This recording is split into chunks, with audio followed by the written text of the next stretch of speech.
बिस्मिल्लाहिर्रहमानिर्रहीम। आप देख रहे हैं मुनीर टीवी और मैं हूं मलिक मुनीर हुसैन। नाज़रीन, आज हम बात करेंगे हल्का NA 114 जो पहले NA 120 था, उसकी सियासी सूरत हाल के हवाले से। जैसा कि आपके इल्म में है कि अभी अभी PP 139 का इलेक्शन हुआ, जो पाकिस्तान मुस्लिम लीग नून जो है उनके उम्मीदवार हाजी इफ्तिखार हुसैन बंगू जीत गए और पाकिस्तान तरीके इंसाफ के जो उम्मीदवार है साहबजादा मियाँ अबू बकर साहब जो है वो ये इलेक्शन हार गए। तो अब आगे चल के जो है जनरल इलेक्शन जो है वो होना है, 2 माह बाद हो, 4 माह बाद हो या 6 माह बाद हो, आखिरकार जनरल इलेक्शन जो है वो होना है। तो उसके हवाले से कुछ गुफ्तगू करेंगे। देखें, जो पाकिस्तान मुस्लिम लीग नून है उसका उम्मीदवार जो है NA का वो क्लियर है, वो राना तनवीर हुसैन है। ना सिर्फ कि वो क्लियर है बल्कि वो अपने नीचे जो 3 MPA लेंगे वो भी क्लियर है, जिसको वो चाहेंगे वो टिकट देंगे। तो इस हवाले से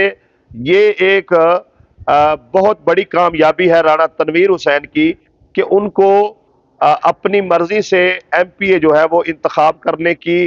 इजाजत है पार्टी की तरफ से, और उसके साथ साथ वो खुद भी जो है उनका टिकट भी क्लियर है। जबकि दूसरी तरफ जो जमात है पाकिस्तान तरीके इंसाफ,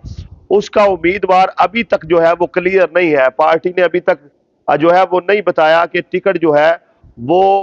हाजी अली असगर मंडा साहब को मिलेगी या मियां जलील साहब को मिलेगी। अब आप पीछे जाएं, 4 साल जो है मियां जलील अहमद शरकपुरी साहब ने इलाके में तरक्याती काम करवाए, लेकिन उन्होंने जिन दड़ों के काम कराए उनमें से अगर वो 10 दड़े थे तो कह सकते हैं कि उनमें से 8 जो दड़े हैं उन्होंने पाकिस्तान मुस्लिम लीग नून को वोट दिया। और 4 साल तक जो है ये मियां जलील अहमद शरकपुरी और हाजी अली असगर मंडा जो है ये आपस में ही सियासी तौर पर गुत्थम गुत्था रहे और आपस में ही उलझे रहे, जिसका टोटली फायदा जो है वो राना तनवीर हुसैन की सियासत को हुआ। अब मसला यह है कि जब इन दोनों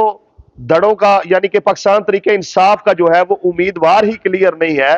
तो ये कैसे मुकाबला कर सकेंगे? ये राना तनवीर हुसैन का मुकाबला नहीं कर सकेंगे। और उसके बाद बात यह है कि हाजी अली असगर मंडा साहब जो हैं वो मियां जलील अहमद शरकपुरी को तस्लीम करने के लिए तैयार नहीं है, और मियां जलील अहमद शरकपुरी जो हैं वो हाजी अली असगर मंडा को तस्लीम करने के लिए तैयार नहीं है। हालांकि 2 बार MPA जो है और पार्लिमानी सेक्रेटरी हाजी अली असगर मंडा साहब रह चुके हैं, और उसके साथ साथ मियां जलील अहमद शरकपुरी जो है वो भी जिली नाज़म रह चुके हैं, MNA रह चुके हैं, MPA रह चुके हैं। तो दोनों जो है पुराने सियासतदान हैं। इनके आपसी झगड़ों की वजह से, आपस में प्यार मोहब्बत ना होने की वजह से, और ये दोनों दड़ों की तरफ से ये कहा जाता है कि जी हाजी अली असगर मंडा साहब कहते हैं कि मियां जलील का कोई वोट बैंक नहीं है, और मियां जलील अहमद शरकपुरी कहते हैं कि अली असगर मंडा का कोई वोट बैंक नहीं है। तो ये सूरत हाल चलती रहती है। इनकी आपसी रंजिशों की वजह से अभी भी जो है मियां अबू बकर साहब जो हैं वो इलेक्शन हार गए, यही हकीकत है। अब आगे चल के चूंकि इस पार्टी का उम्मीदवार क्लियर नहीं है, तो हम फर्ज करते हैं कि मियां जलील अहमद शरकपुरी जो हैं वो पाकिस्तान तरीके इंसाफ के उम्मीदवार आ जाते हैं। तो इससे पहले ये देखना होगा कि 4 साल तक जो है मियां जलील अहमद शरकपुरी ने, जो टिकट होल्डर थे रौजान ज़ेब कवी खान साहब, ना तो उनके जरिए से कोई फंड लगवाया और ना ही हाजी अली असगर मंडा साहब जो है उनके जरिए से कोई फंड लगवाया, बल्कि सियासी तौर पर जो है हाजी अली असगर मंडा की खूब मुखालफत की, और रौजान ज़ेब कवी खान साहब जो है वो भी सियासी तौर पर घर में मशहूर होकर रह गए। तो ये सारी सूरत हाल में PTI के जो वर्कर हैं, ना तो उनको उस तरीके से रिलीफ मिल सका, ना उनके उस तरीके से काम हो सके, बल्कि मियां जलील अहमद ने जो काम करवाए ज्यादातर लोगों ने अभी भी जो है वो पाकिस्तान मुस्लिम लीग नून के हक में वोट कास्ट किया है।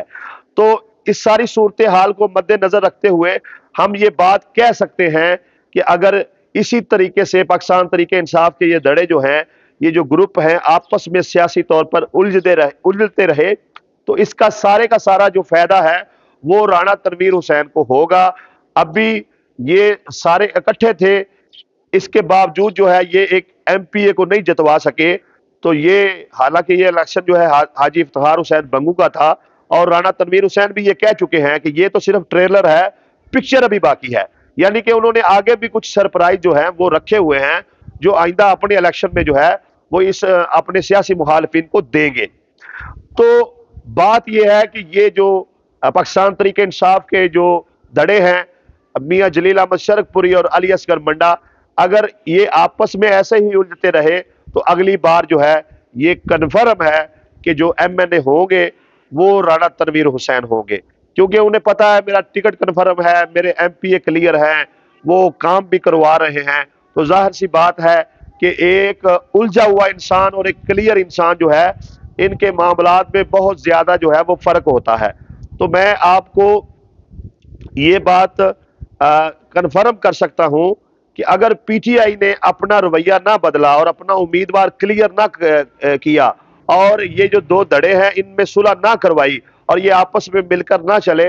तो ये बात मैं बिला झिझक कह सकता हूं कि आइंदा इलेक्शन में भी हो सकता है कि राणा तनवीर हुसैन और उनका पूरे का पूरा पैनल जो है दोबारा से जीत जाए और पीटीआई जो है वो इस हलके से मुकम्मल हार जाए। इनको कैसे एडजस्ट करना है, किसको साथ लेकर चलना है, किसको नहीं लेकर चलना है,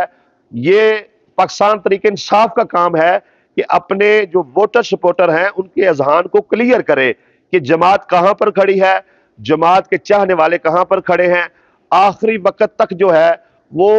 जो कारकुनान है उनको क्लियर ही नहीं होता कि हमारी जमात की जो टिकट है वो किसको मिलने जा रही है। जैसे अभी हाल ही में हुआ कि जी कहा जा रहा था कि टिकट जो है वो अरशद मंडा साहब को मिल जाएगी, मियां जलील साहब को मिल जाएगी, बाद में मियां अबू बकर साहब को मिल गई। तो बहरहाल ये पार्टी के अपने मसाइल हैं जिसको उन्होंने बेहतर समझा, टिकट दे दी और उसके बाद जो नतायज हैं वो सबके सामने हैं। तो ये सारी सूरत हाल है, इसको मद्देनजर रखते हुए पाकिस्तान तहरीक इंसाफ को इस हल्के में मुस्तकबल के फैसले करना होंगे, वगरना इस इलाके में पाकिस्तान मुस्लिम लीग नून की दाग जो है वो ऐसे ही बैठी रहेगी और इन राणा तनवीर हुसैन और उसके पैनल को जो है वो पाकिस्तान तहरीक इंसाफ जो है वो हराने में मुकम्मल नाकाम रहेगी।